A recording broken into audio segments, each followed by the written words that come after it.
Government-assisted senior high schools on Monday opened to freshers who make up the first batch of students to enjoy the Akufo-Addo government's flagship free SHS initiative. The parents and guardians showed up to register the awards and by that confirmed that they had indeed gained admission into SHS.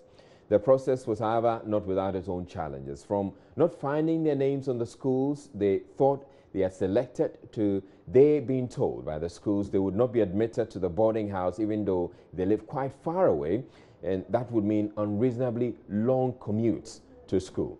Most of the challenges appear to cut across, and we have been getting some responses from the Deputy Minister of Education in charge of pre-tertiary, Dr. Yao Ose-Educhum. We'll be bringing you those responses in a bit, but let's bring you the stories as filed by our reporters. We start off from Accra Academy, where over 600 students showed up to confirm their enrollment.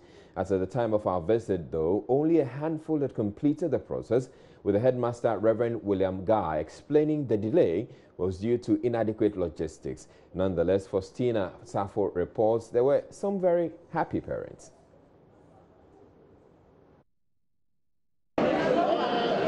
This is the atmosphere here at the Accra Academy. Hundreds of students and their parents are here to sort out their admission process. Well, let me take you through how the process is like. There's a queue inside where we have students come in, they go through the placement timetable, they check out their names, they check out the number given. Now with that specific number, you go inside the hall where we have number of seats there. You sit down comfortably, and then we have teachers seated to check out your admission online. We spoke to some parents who could not hide their excitement. Oh, the process was easy, smooth and nice, and I think I love it. I'm so happy for everybody, even the kids. And me as a single mother, I'm so happy I have such a privilege. So I'm so happy. Did you find any difficulty when you came? Not at all. I came early and I'm leaving early. So it's so smooth. Well, other parents were not that optimistic about the process. We came in around 8:30. We were asked to queue around here. It was a very long queue. And then we joined, and then we thought that we were going to enter through the queue, but finally we entered, and then our awards were asked to go somewhere. And so we had to join the queue again. And then finally it was just, we received these forms through our admission numbers. So it was not necessarily the queue that we used to get these ones, the form. So how would you describe the pace at which they've been attending to you so far? I think it's been very good, just that in the beginning it was chaotic, but I think they've resolved it. When they were explaining, we couldn't get the real fact, but only they told us that there's a problem on the computer because of the network. So they have to give us the admission form to fill it ourselves. So that's what is going on now. Headmaster of the school, Reverend William Gar, has asked parents to exercise patience as they deal with each of them. We had one laptop and a modem from the secretariat, but we've had to add 2 more to make the process run out because we're expecting about 680 students. So we'll have to take time to go through this process. So they may have to exercise a bit of patience. Now, Faustina Safo was also at the West Africa Senior High School, WAS, where the president is expected to launch the free SHS program tomorrow. There, a frustrated parent, upon receiving his prospectus, was questioned why he was being asked to get his ward some items such as cutlass, broom, and toilet roll. Before I bring you that report, I'd just like to show you exactly what the government says it is offering. And as you can see on the screen, government says there'll be no tuition fees, no SRC dues, free uniforms, no examination fees, no admission fees, no library fees, free meals, and free textbooks. So here, government didn't state that they were actually going to make available cutlasses and brooms and toilet rolls. But this is the report that Faustina Safo put together from the West African Senior High School. To be slow, and we're told the president will be coming here to launch up the program tomorrow. But here's the key: we haven't got the admission form in where the student will be enrolled.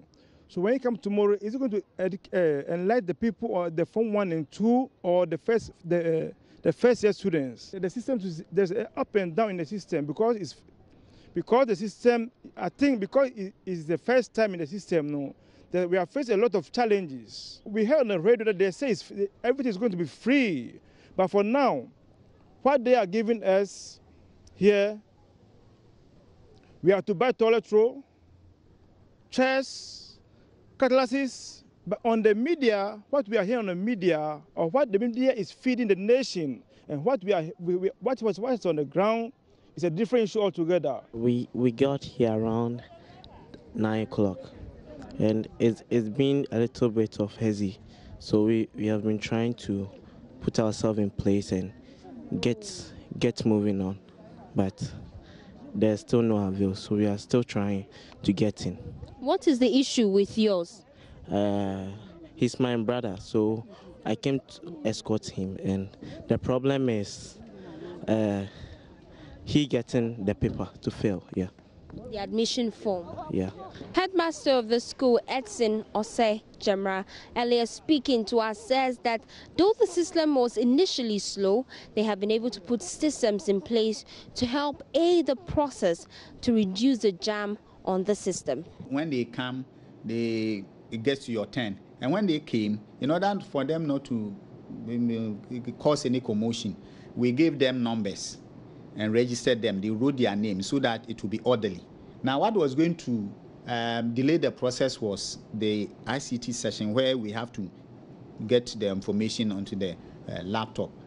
So I called to find out that was delayed, and they say no. Once we get the information on the sheet of paper, we have a registration form and it carries all the information. So after we have given them the forms, we take it from them, and the ICT teacher is going to stay throughout this evening and early morning tomorrow. So by the time they come back tomorrow or Wednesday, tomorrow maybe because of the program, but even after the program we will work. And so they only come and everything is over for them. Now joining us is Justice Bedu visited the Accra Girls High School here in Accra, where some students are unable to access a boarding facility even though they don't live anywhere near the schools. This is just one of many schools in Accra opening its doors today for fresh SHS students.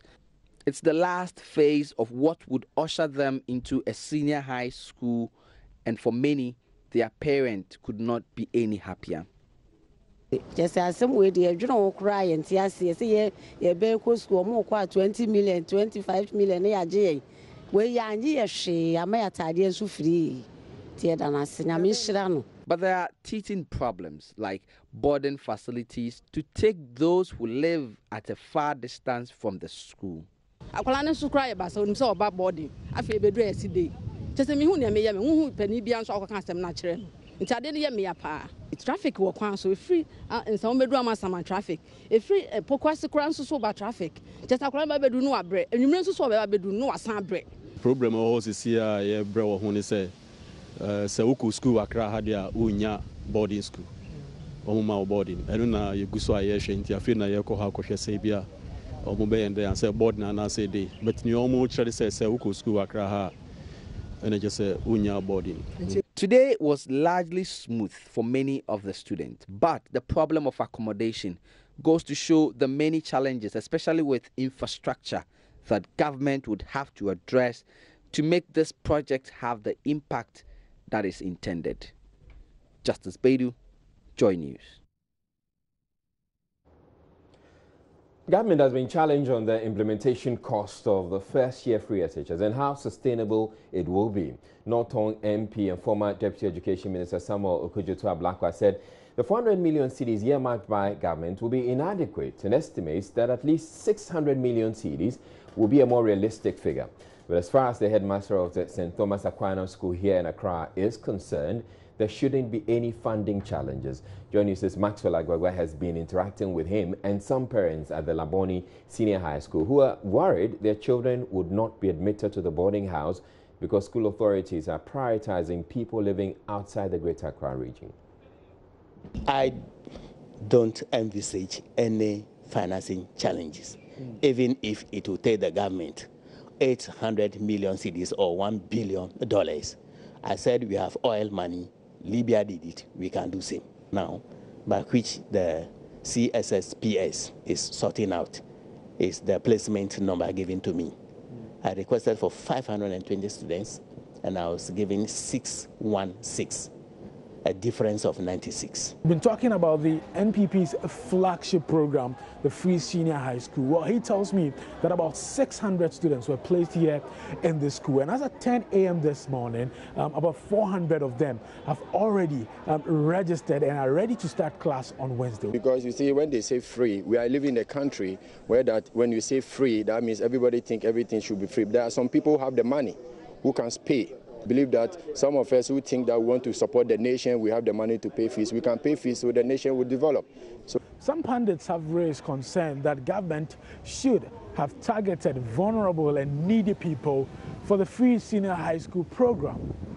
But the headmaster for St. Thomas Aquinas, CEO Kojo Dade, once again disagrees.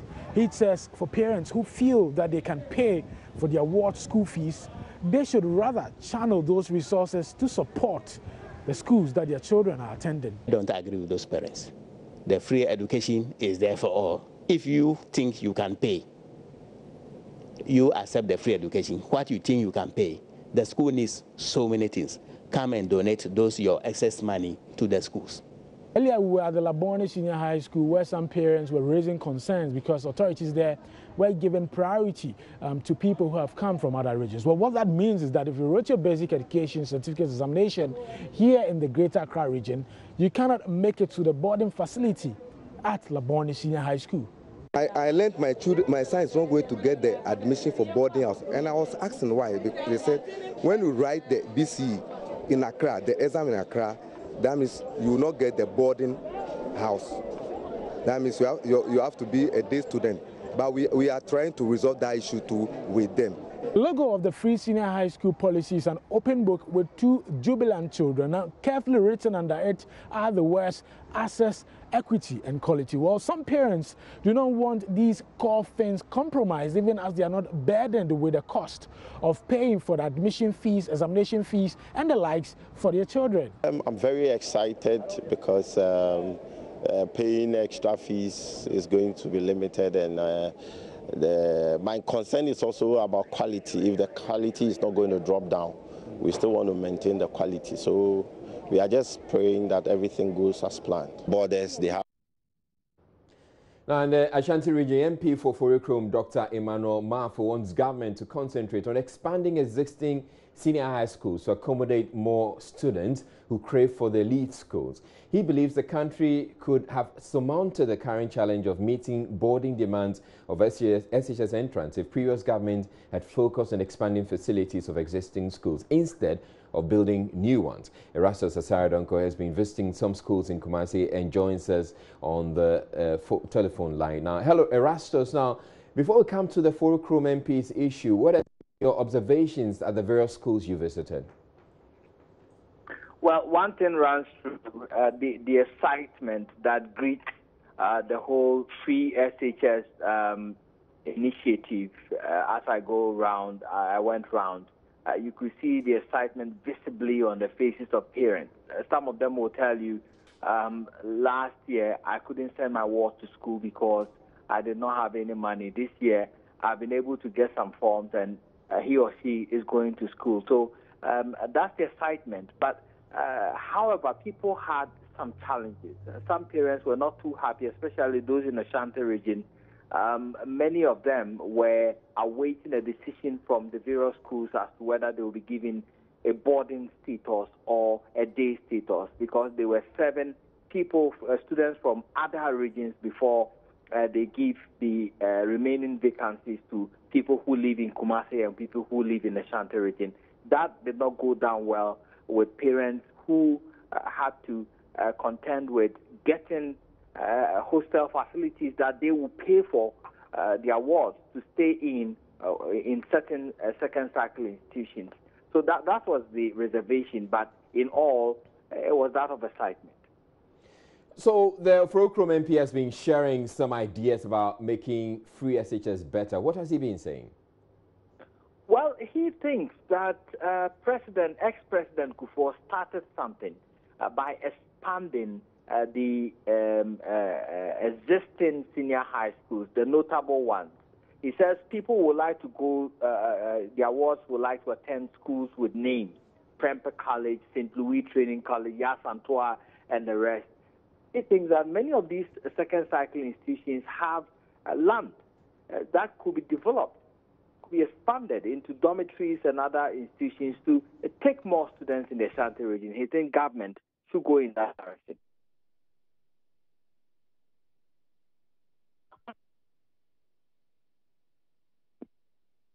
Today, as we go around, you will see that if we had been diligent at building educational facilities in the existing schools, a lot of these students who have passed, have been admitted, but do not have boarding facility, wouldn't have encountered that problem. And so probably we need to revisit that policy and make sure that we expand the existing schools. They have land. You go to KNUST High School, vast land. You come to St. Louis Secondary School, vast land. Why can't we build the boarding facilities here so that whether you like it or not, students would like to go to schools that are existing, that have names and reputation. So I think going forward, government policy in terms of infrastructure development in our educational system should revisit the approach that was used by the ex-president to expand these schools so that more of the students who are admitted could be housed by these schools. And that was Oforukrom MP. And Erastus is still on the line with us. Apparently, this free SHS has created a certain buzz in the Ashanti region, and there's some new slogan. Share that with us. So, Israel, when you say free SHS, I would say, all you need is to bath and go to school. The rest is free. Essentially, everything is free. Exactly. Except so that, all you need is to just take your bath. Well, yeah, except that you still have to take your toilet roll and your cutlass and a few other things. Thank you very much, Erastus Cesare Donko, for bringing us that update from Kumasi. Now, authorities of the Maoko Girls Senior High School in the Volta region, Capital Home, are lamenting inadequate infrastructure to house all 630 prospective students placed there. The headmistress, Agnes Afesia Afono, disclosed to Joy News they would have to deny students who reside in Ho and its environs boarding status to avoid overcrowding in the dormitories. Joy News' Fred Kwame Asare filed the following report. As parents throng senior high schools to get their wards enrolled to benefit from government's free senior high school policy, several complaints have also been registered. Some parents who went to the Maoko Girls Senior High School to enroll their children expressed disappointment about the unreliable online admission process. It's very slow in the sense that we have spent over 4 hours and then it doesn't reach our thing. So I think this is the computerized system that is bringing out the old system is a bit faster because you just come and then they will see to you and then you have your prospectus and you go and prepare your account. But this one, because of the computerized system. Most of us come from a far place before we are here. And so if that should happen, maybe if you are not able to serve all of us, I think maybe by tomorrow we have to be here again. You know, and the cause of stress is too much. The Maoko Girls Senior High School is reeling under pressure to admit 630 students when it has accommodation for only 450. The only long hall in the school serves as an assembly hall, a dining hall, and a chapel. Due to the immense pressure on the school to provide classrooms for first years, the same hall has been demarcated into 4 classrooms. The headmistress of the school is hopeful their burden will ease if government complete a stalled 200-bed capacity dormitory project. The headmistress has meanwhile asked parents to exercise patience and wait for their turn to register their children.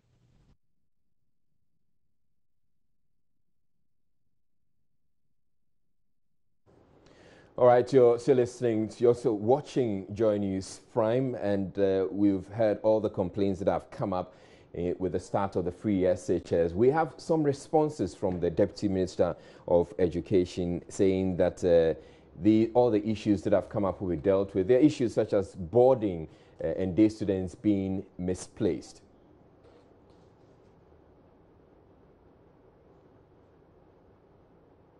Computer doesn't post anybody to voter region. The child selected the school, and I can understand that the parents are now reassessing to see that maybe the child selected that and the parents, so they didn't know. Parents are putting brakes on and say, hey, wait a minute, we don't want you to voter region. They should go. So the Deputy Minister of Education in charge of pre-tertiary has been responding to a number of issues. Do stay tuned. We'll bring you his responses in a bit.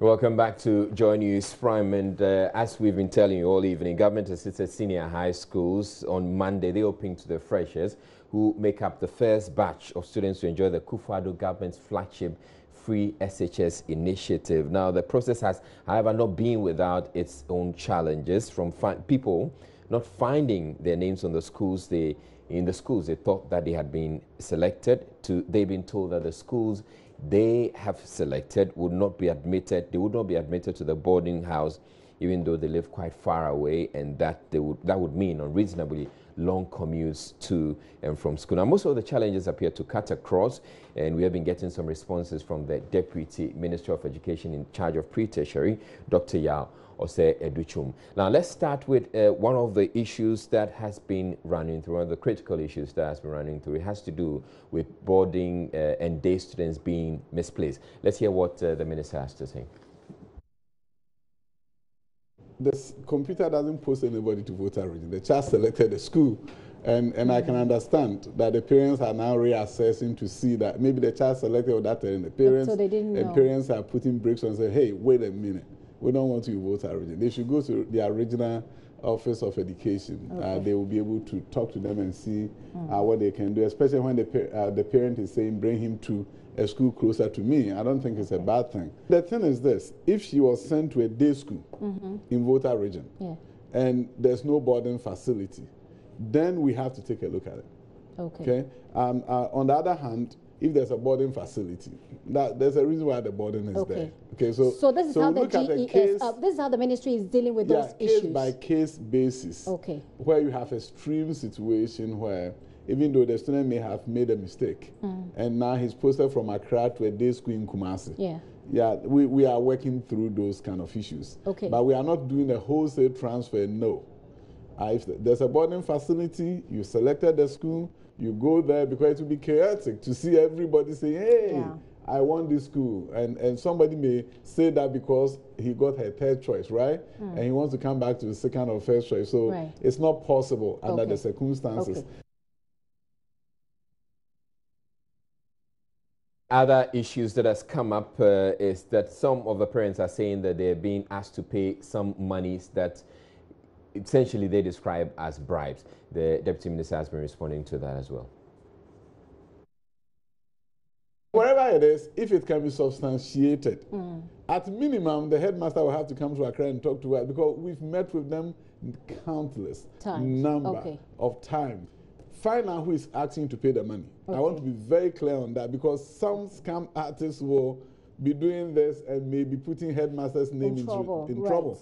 So if you are entering the school and somebody sees you and say, hey, pay this to me, say, no, I'm not going to. If you go to any school and the bearer or any staff asks you to pay money, ask to talk to the headmaster. Because what I'm going to hear, what may have taken place is that the headmaster may not be the person who is asking. So anyone who is being asked to pay money, please ask to speak with the headmaster. Because I don't believe that any headmaster, after all the discussion we've had, will flout the rules. So ask to speak with the headmaster, and if it's the headmaster, then let us know. All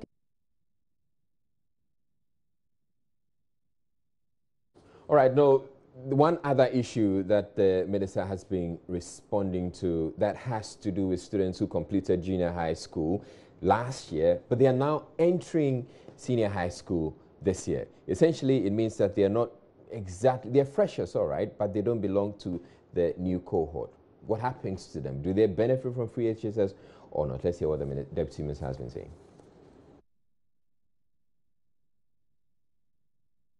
Right. We inherited a policy that said that if you've been out of school for the last 2 years, you can apply to join this year. Over the years, sometimes about 3,000 people who apply. This year, we had very close to 10,000 who applied for re-entry. They completed the forms, their head teachers signed them, it came to the regional office of education, they brought them to Accra, and we placed them. Okay. Yeah, so re-entry has been taken care of. So there's also been the issue of people, there being a cutoff point. If your grades fall beyond a certain number or it goes below a certain number, then you're likely to not benefit from free SHS. But the Deputy Minister says this is not true.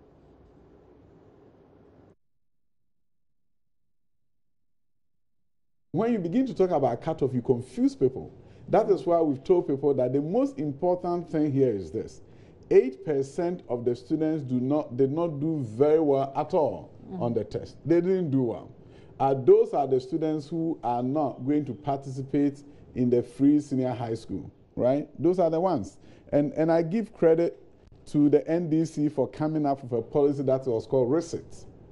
For the BEC. Yeah. Hitherto it wasn't there. And yes. They did a good job by saying, if you did not do well, go and risk it. Right. See, there are some parents who are sitting at home now, and I got calls from Upper Region, Upper West, and their complaints was that we've been told that if you get this cutoff, you can go, but you have to pay. And it's not true. The most important thing is I wanted to focus on placement. Okay. Once you are placed, don't worry about the aggregate that took you there. Just once you pass in math and science, you're good to go. Okay. You also responded to issues about the quality of education being compromised.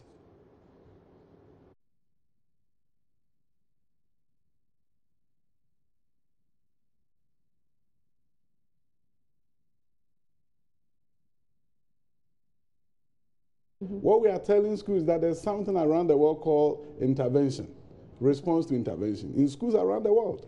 That you get a student who is not doing well, the school must have an RTI program where you select students who are struggling and are not doing well. You provide them support. Right. You see, that is the mark of a successful school, when those who are not doing well are provided support. Okay. You see, in some schools, students are just coasting. Schools are coasting because they get all the best students, and at the end of the day, they turn out the best results. They don't put in much. Because as teachers. It's when you get the most challenging student, as a teacher, I've taught for 10 years mathematics. Right. When you get the most challenging student, and at the end of the day, that student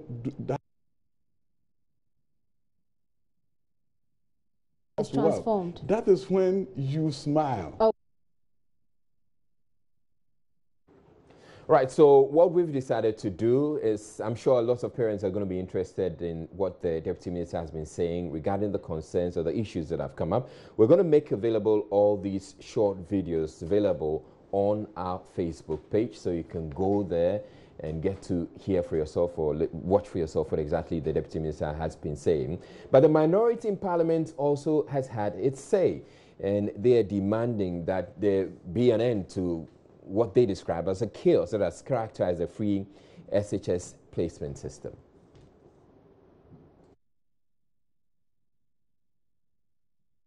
You have instances of students being placed in special schools, including the now famous case of Belinda Krama, who was placed at the Mampo Akwapim School for the deaf. And then you have instances where male students are placed in female schools and vice versa, a situation which never occurred throughout the 8-year period of the NDC in power. So we will be hearing from the minority. They held a news conference earlier today, and then the Deputy Minister in charge of Education also has a response to all that they've had to say. But right now we're taking a break. We're bringing you business news. Emmanuel Abuaji has something having to do with the Bank of Ghana setting conditions for banks to meet the new capital requirement of 400 million cedis. Stay tuned. We're back in a bit.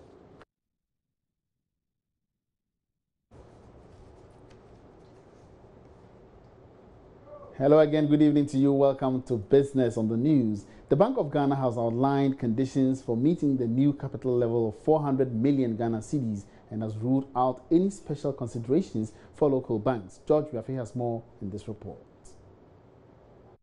For those banks that are against this capital increase, their concerns have been influenced by the fact that the economy is not growing at the rate they are expecting. Therefore, upping the capital to this level would be more injurious to them rather than helping the situation. This is because the capital increase must be supported by a pickup in economic activities so that they can deploy these funds to make some prudent returns on them. The development, if not well managed, could also lead to some reduction in what shareholders of these banks are getting in terms of returns. This could also affect continuous investments in these banks. After pumping some 280 million Ghana cedis into a bank, that investor obviously would be looking forward to getting back their returns quickly. In all, about 9 billion Ghana cedis could be pumped into the economy if this injection is not by economic activities that could lead to inflation, or what you may refer to as too much money chasing a few goods on the market. Some industry watchers are also worried that it could also result in Ghana getting back to that era of high loan defaults. For some analysts, in situations where more of the banks would have to merge, it could in medium term lead to some job losses. So even though the capital increase might be good, there is the ugly and bad side of it as well. And in a related development, economist Professor Godfred Bokwing has been sharing his views on the real impact of this development on the economy. It's good overall for the economy because it will make the banks much more robust to be able to do bigger deals in a manner. You see, especially if we're able to encourage the local banks to raise capital and meet this capital requirement, it also helps us to kind of have some kind of ownership in the economy, because there are deals that banks in this country are unable to take advantage of just because of their small size. Then we have to go outside. But if we are able to recapitalize them with a clear roadmap that enables them to meet that, then I think that is the way to go. Away from the banking sector, Executive Chairman of Vanguard Group, Daniel Iwadako, is hopeful the move for insurance companies to recapitalize will reduce the risks faced by the sector. According to him, increasing the minimum operating capital requirement of the insurance industry will open up the sector and go a long way to increase insurance penetration.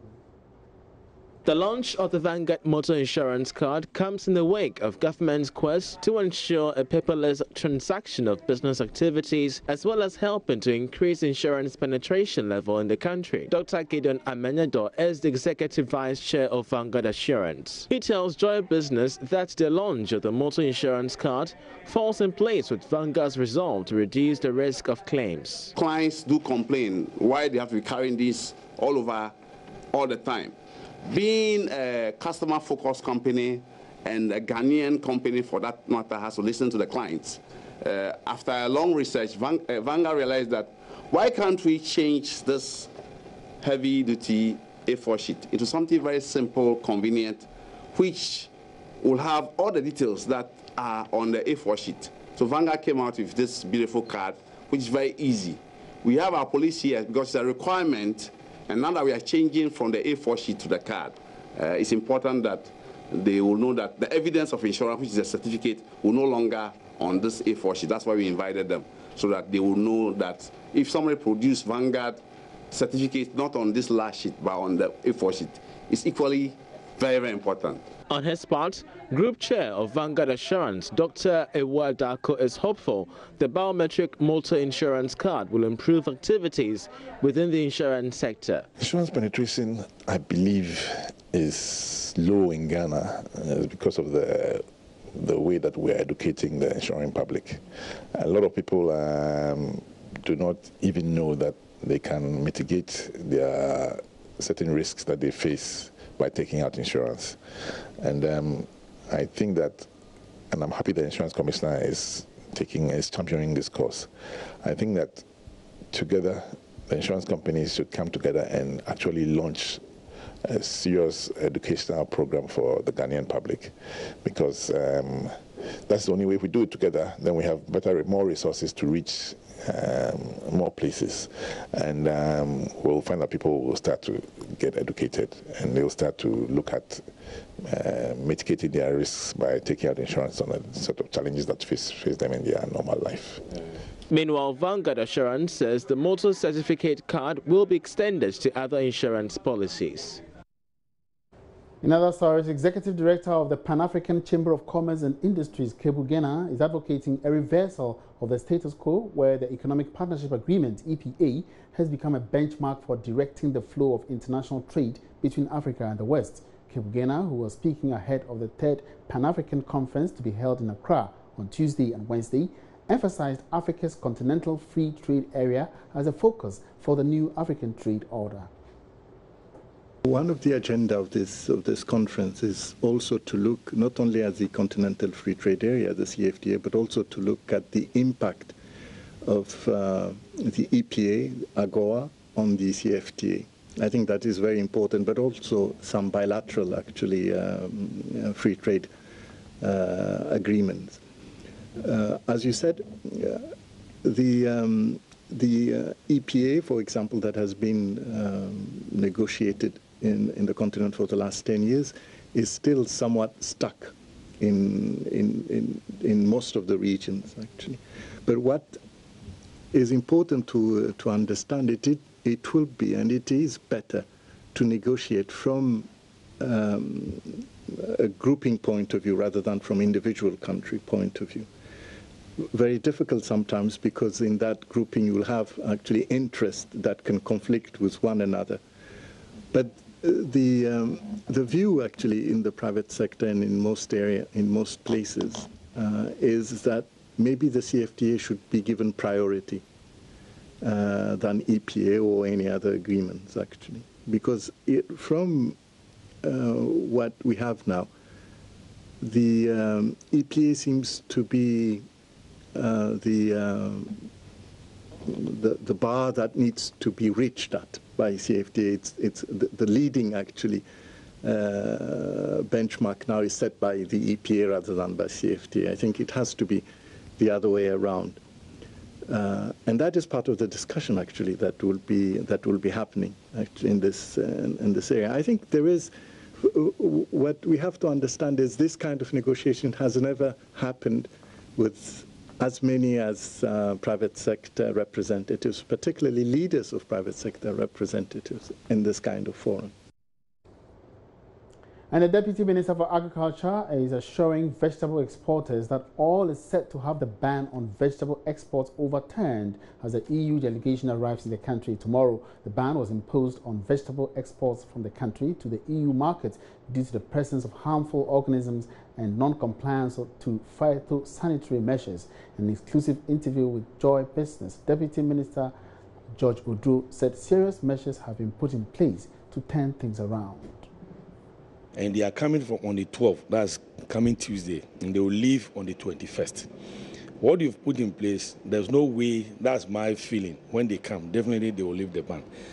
Before, we were having challenges, even at the ports, inspection team and other things, but then, God's so good, we have fixed all those errors. So I think when they come on Tuesday, they'll be here for almost 9 to 10 days.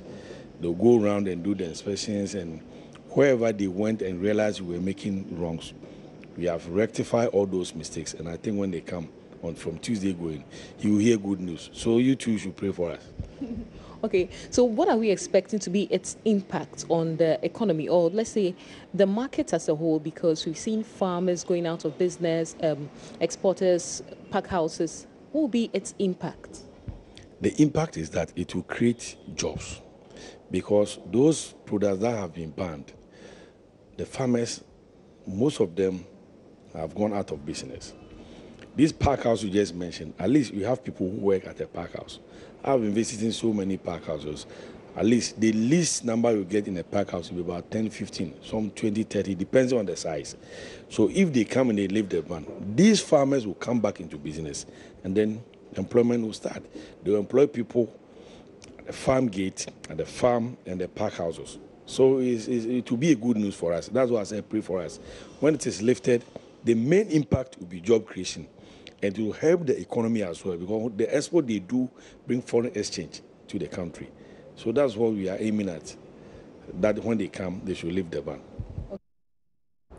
And that wraps up business for tonight. Many thanks for your company. Do join us again same time tomorrow for more interesting developments in the world of business. Meantime, you can tune in or you log on to www.myjoyonline.com/business for more business stories. My name is Emmanuel Abuaji. Have a good evening. You're welcome back. Now we're returning to our top story, which has to do with the start of the free SHS. The minority in Parliament has been demanding an end to what it says is the chaos that has characterized the free SHS placement system, accusing government of incompetently managing the process, a situation it says is the result of the MPP administration's decision to replace experienced staff with cronies. Minority Leader Haruna Idrisu addressed the media at Parliament House Monday. You have instances of students being placed in special schools, including the now famous case of Belinda Ekrama, who was placed at the Mampo Akwapim School for the deaf. And then you have instances where male students are placed in female schools and vice versa, a situation which never occurred throughout the 8-year period of the NDC in power. So it means that the placement system is fraught with problems and difficulties that is further increasing the frustration of students and parents. We are concerned, and we are asking for urgent steps by the Ministry of Education to make sure that they end the frustration of the parents and students as soon as practicably. The penchant by this MPP administration to replace experienced and public servants with their family members and friends, sometimes with doubtful credentials and expertise, probably may have contributed to this spectacle. The minority at this juncture would like to reiterate its sympathy with the thousands of distressed Ghanaian parents, guardians, and students who have been made to bear the brunt of the MPP's incompetence. Haruna Idrisu also accused the MPP government of grand deception by denying second and third year senior high school students. He says President Akufo-Addo would have to apologize to the over 560,000 continuing students who have been excluded. So I repeat it for the record of the media.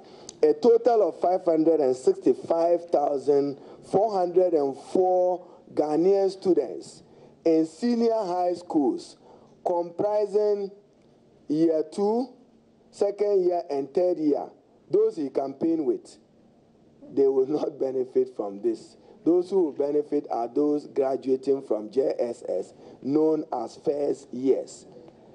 If this is not a grand deception, tell me what is. By his inability to roll out free senior high school to cover those in second and third years, as I've indicated, it does not guarantee equitable access and raises questions that borders on they not keeping faith with the pledge that they made with the people of Ghana.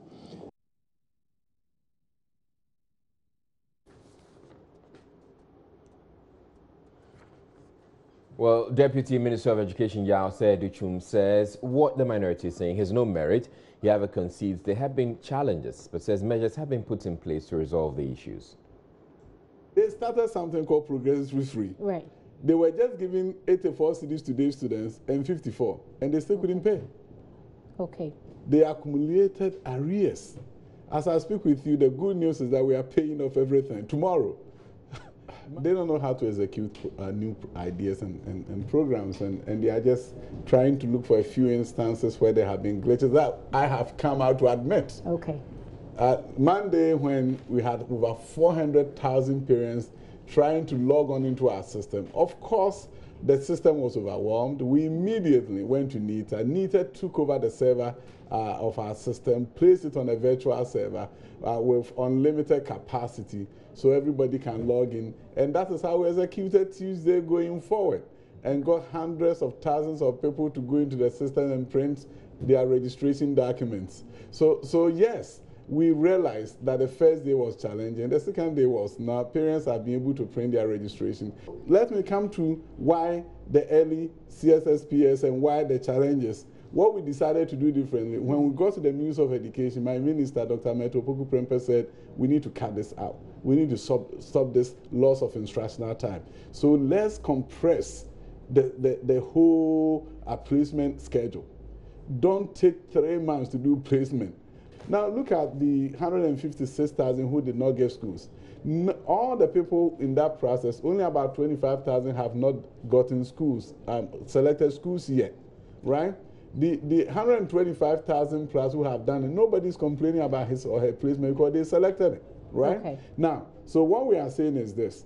We came up with a system that will ensure that students go to school early. There were glitches initially. We accepted it. And then the minority talks about why did you postpone many times? We are a listening government.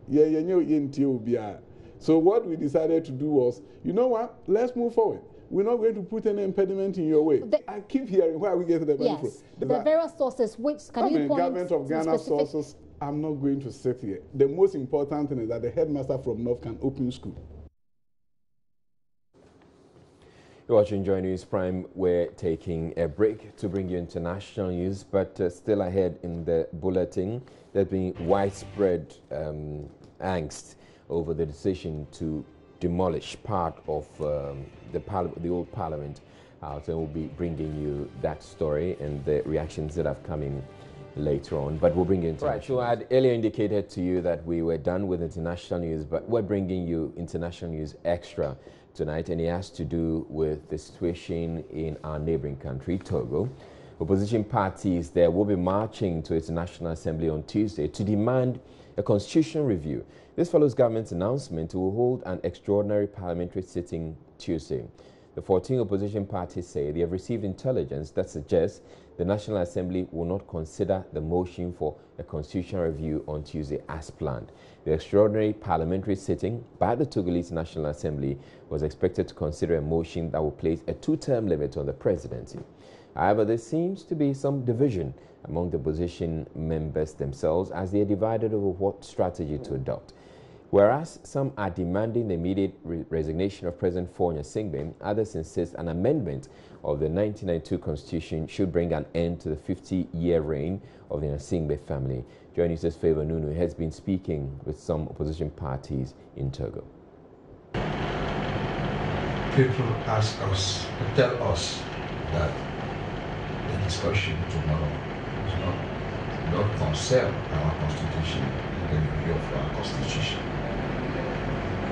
You know, in Togo, our government try all the time to joke with people.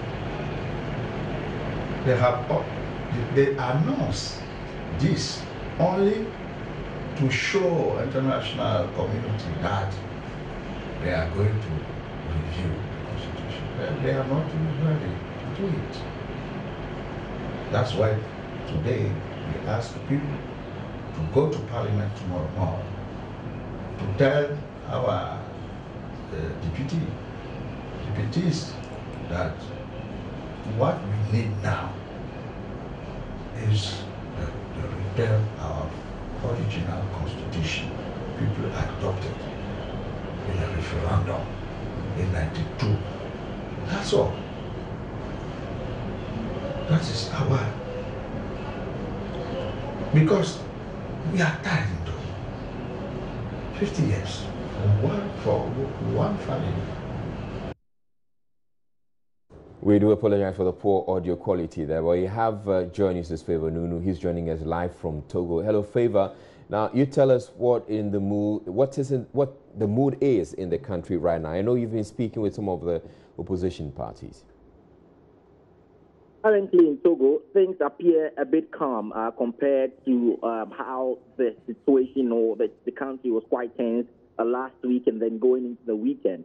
But on Monday morning, things have been quite calm, and I can authoritatively say that speaking to the opposition, they said that indeed they embarked on series of demonstrations, but today they've actually come together to determine the next line of action and the next plan in order to put more pressure on the Ford Nyasingbe government in order to get him to step down. So it's been quite calm today here in Togo. Now, you've also been speaking with some opposition members, and you're saying that you get the feeling that they're coming up with a divided front. Explain why you say that. So, for most of the opposition parties, there are 14 in number, and all of these 14 opposition parties agree on one subject, that Ford Nyasingbe and his family have been in power for a very long time, and therefore it's time that they move away after 50 years of being in the helms of affairs of Togo. But there's a developing difference in terms of the strategy that these opposition parties intend to adapt in removing Ford Nyasingbe from power. The first group are calling for a situation where the 1992 Constitution will be restored, and by restoring it, it introduces the two-term limit of presidential candidates, so that one president can only be in power for 2 terms. The second group are calling for a situation where Ford Nyasingbe resigns or he steps down with immediate effect, and there is a body that can be put together by Parliament, which is referred to as Senate. When Senate is put together, it's an independent commission that can be constituted by Parliament. When this happens, they can take and make a determination that would make it impossible for Ford Nyasingbe to go ahead for any other term limit, so that he is not able to introduce the 2-term limit using the 1992 Constitution. But Senate would then stop him in his tracks. And to stop him in his tracks, they need to identify or establish justifications for him to leave power with immediate effect. So while one section of the opposition are calling for a restoration of the 92 Constitution, which will mean that President Ford Nyasingbe may be able to do an extra 2 terms and leave power, leave the scene completely, the second group do not even want him to stay in for another year and want the constitutional instruments to be put together so that a determination will be made on his leadership, and possibly he will be made to resign with immediate effect.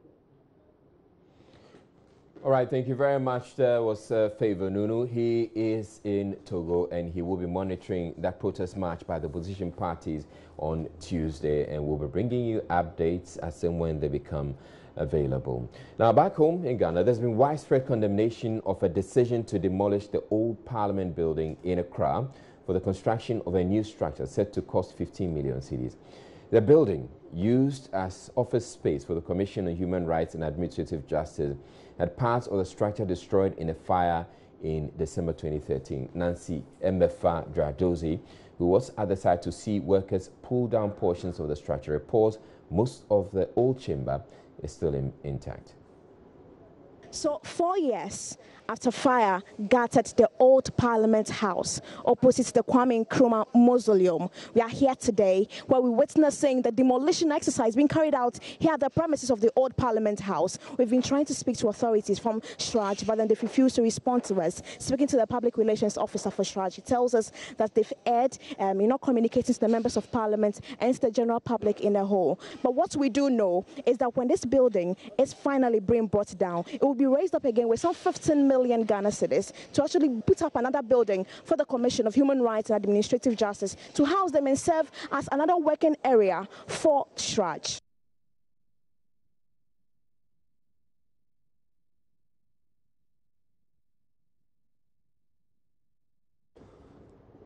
Now, many on social media have questioned the decision. They say speaks volumes about the country's respect for legacies. Let's get on to Facebook now and get to see some of the comments that are coming in.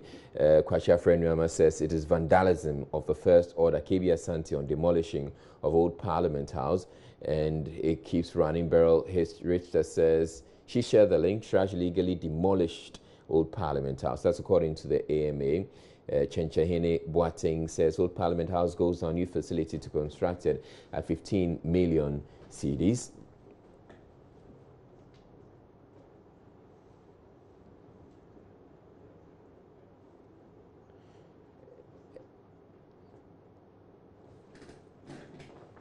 Right, Member of Parliament for the Adaklu constituency governs Agboja is one of those who feel strongly about the demolition and has called for a halt to the exercise. The MP, who is also an architect, tells Nancy Emefajradozi the destruction of the old Parliament House amounts to sacrilege. We woke up to news of demolition of parts of this building. The question is, does Parliament still have jurisdiction over this site? We know currently Shraj occupies this site. Even if Shraj occupies it, Shraj is an arm of government. We believe that we should not try to switch the use of this space. As you speak, you know, even some members of Parliament don't have office. Our researchers don't have office. So Parliament can still have jurisdiction over this site and use it to preserve the history of Parliament. This site carries historical and tourist value, and I think that it's not too late for us to do that. Coming here to see a company demolish part of this building, and I'm told AESL will come up with a design, I feel horrified. This is not the way we should build this country. And I'm going to urge Parliament to exercise some jurisdiction on this site so that we can restore this site to its historical value so that posterity will know how our Parliament evolved.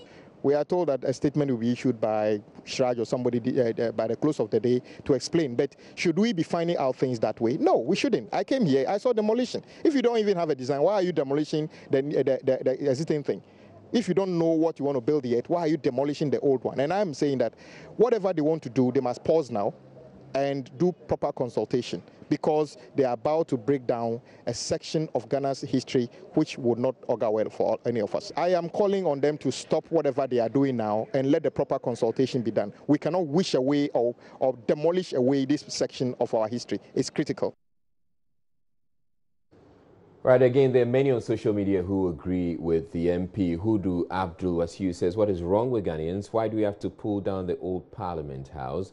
And then we have this other one. We really, and this is by Honorable Rodney Nkrumah Boateng, we really don't understand the value of history. Tourism Ministry, what are they doing? And it goes on to Amuzu says about the demolition of the old Parliament. Even though I don't know much, but from the highest hierarchy of the organization which did that demolition to the management board, they're supposed to be, and it goes on and on. So there are people who are clearly unhappy about that. Now, in other news, Joy News has revealed that municipal and district assemblies across the country are struggling with huge debts after they were forced to sign a waste landfills management contract with one of the subsidiaries of the Jospon Group, Waste Landfills Management Limited. The 210 municipal and district assemblies do not have engineered landfill sites, but the contract is not to create one. The company is expected to level the refuse dump site. This costs every assembly an average of 320,000 cedis a year. Manasseh Azure files yet another report from the Joy News Investigative series, Robbing the Assemblies. When Joy News visited the Bongo District refuse dump site in February this year, we discovered that the garbage had been burnt to ashes. But officials of the assembly said the district had paid Waste Landfills Management Limited 120,000 cedis to manage it. At the dumping site in Saviligu-Nantom municipality in the northern region, Joy News discovered that the refuse dump site had also been set on fire. But the assembly pays Waste Landfills Company 400,000 cedis a year to manage it. Like the Bongo District dump sites and others across the country, Waste Landfills Limited uses a bulldozer to spread the refuse once every quarter and charges the assemblies between 60,000 and 100,000 cedis per quarter. This is an old sand winning site in Ando in the Chiripone district of the northern region. The place, we are told, has been turned into a refuse dump in order to help reclaim the land. This area and its adjoining areas is about the size of 3 football pitches, and it will take many years of dumping in order to fill it. Officials of the assembly have said there is absolutely no need to pay anybody a peswa to manage this, because the only reason it is being dumped or refuse is being dumped here is to help fill the pit. In the Tolong district of the northern region, 2 vast sand-winning sites with a total land area of about the size of 4 football pitches have been given to the assembly to dump solid waste and reclaim the land. According to the Zoomland refuse truck operator in the district, it will take up to 14 years to be able to fill this pit. But the Tolong District Assembly is one of the districts that have signed a contract worth 320,000 cedis a year to have their dumping sites managed. Would you say that with such refuse or rubbish here, can't the assembly use its graders to level it if it should go up? Yeah, when the need arises, they can do that. Assembly can do it. So why are they paying another company to do that? Well, I thought that this payment was a nationwide issue. The contracting Zoom Lion to come in to help. I wouldn't say it's for the assembly, Tolong District Assembly. With that one, I can't talk much. That is a management issue. Some district assemblies have raised serious concerns about the cost of the contract. The Tano North District Assembly of the Bonohafo region is one of the few districts that resisted signing this contract, describing it as exploitative. Officials here say, even if they decide to inflate the cost of hiring a bulldozer to provide the kind of service which Waste Landfills Limited does, it will not cost them more than 5,000 cedis a quarter and 20,000 cedis a year. The refusal of the assembly to sign this contract will save the district 300,000 cedis a year. According to officials of this assembly, the land for the dumping site was acquired at a cost of 15,000 cedis for a period of 5 years, and it does not make sense to pay 1,600,000 cedis to the Jospon company to only push and level refuse dumped there for the same period. At the time of our visit, officials of this assembly said there was still pressure from the central government to have them sign the contract. The director of waste management at the Kumasi Metropolitan Assembly, John Gokemia, says what is happening at the assembly's dump sites cannot be described as landfills management. You are controlling what they are taking there, just pushing to make space for further dumping. But you are not compacting, you are not covering, you are not safeguarding anything. Presiding member of the Laura District Assembly and Dean of Presiding Members of the Upper West Region, Stephen Bikwem, says when companies are forced on assemblies from the national level, it creates problems. Policies generally should come from national governments. Policies should come from the top, detailing what is good in the future, what is good for us into the future. So, but the policies must be adopted based on peculiarities, based on the uniqueness of the district. If we send out a policy like, yes, sanitation is very dear, which we know will improve the health of our people. But what goes into providing that sanitation aspect of the policy? Like creating a landfill, and somebody is supposed to create a landfill. The person is paid for the job that is supposed to do and has not done. Then that policy is already abused at the top. The immediate past DC for Bongo, Alexis Ayamdo, says the Waste Landfills contract was a directive from above. Once we had that directive, or once we had that circular, from the ministry, giving us a directive in terms of our priority, national government priority in terms of sanitation, and everybody needed to develop some strategies, to be able to do that. We had to get into this agreement. Well, Manasseh Azuriah has joined me in the studio, and that's a result of this investigative series, robbing the assemblies, that he has been doing.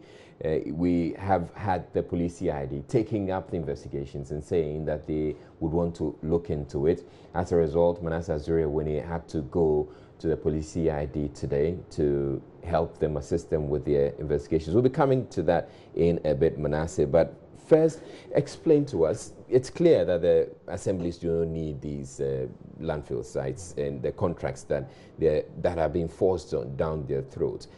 What practical reasons do they give for saying that they don't need these ones? Well, if you can see some of the videos we just shown, you go to some of these assemblies and they have very small pieces of land where they dump their refuse, and in the rural areas they don't really need it.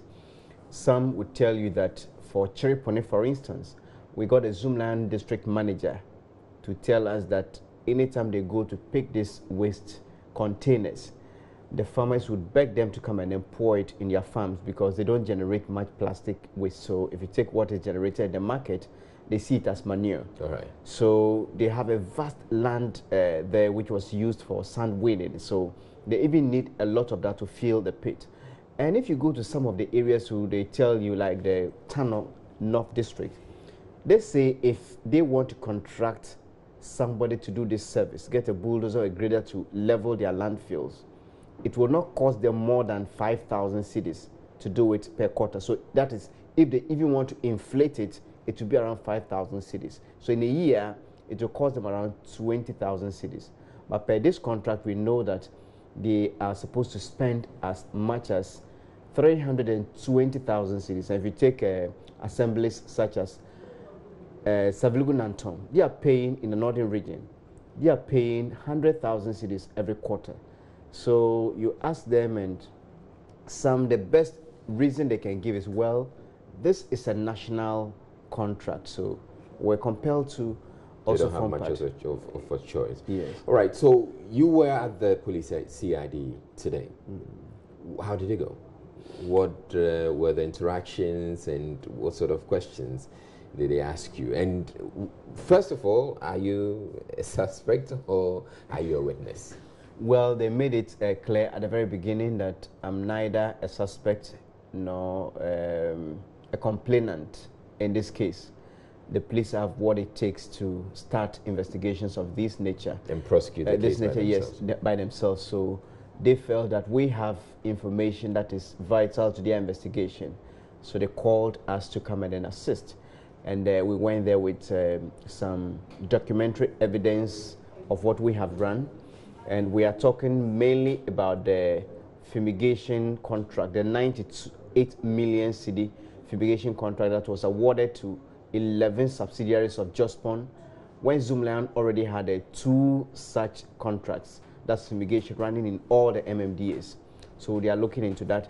They're also looking at the waste bin contract, that's the first in this series. We discovered that about that contract has been inflated by about 130 million Ghana cedis. So they are looking into those 2 contracts. So we gave them documentary evidence of what we have used for this story. We also gave them some video evidence and audio evidence of what we have used for this story. So basically, they are interested in getting to the bottom of this case, and for us, what they said was that anytime they need some more clarification or explanation or even further details of what we have provided or what they find, they will still call on us. So I can say it's something like a friendly invitation. All right. All right, thank you very much, Manasseh Zuri Awuni. And that's Manasseh Zuri Awuni. And as you know, he's been putting together this series, or investigating the series, Robbing the Assemblies.